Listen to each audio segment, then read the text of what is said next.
I'm Larissa Dubose, your wine educator. Welcome to Wine Etiquette 101. So how do we properly taste wine? Wine is an experience, and I want to help break it down for you today. When we break down wine, we think about sight, smell, and taste. Let's start with sight. So we use a white background so that we can see the intensity of the wine. Is it pale? Is it medium? Is it deep? Fun fact, with white wines, as they get older, they get darker in color. They get more golden. With red wines, they get lighter. They'll go from maybe a purple ruby color to more of a garnet tawny. Now, smell. This is the fun part. We swirl and we put our nose in the glass. Most times when you're really starting to figure out how to smell wine truly, it can be a bit difficult. You know you smell something, but you just can't put your finger on it. Is it fruit?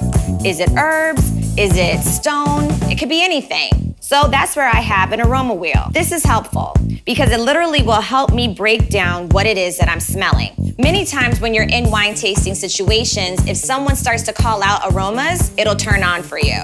So particularly if you think about Cabernet Sauvignon, this particular grape is known for having aromas of blackcurrant and blackberry, to name a few. With white wines like Sauvignon Blanc, sometimes there can be a grassy aroma. There can also be grapefruit and a fruit called gooseberry. So these are some of the different nuances that are indicative of the actual varietal. Then the best part, the most fun part, taste. What's happening on your palate?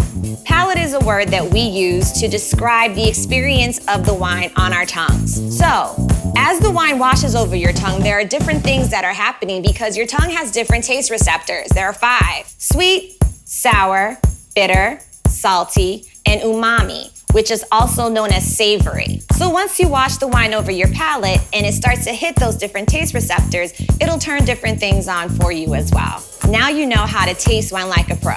Sight, look at it, smell, and taste, the best part.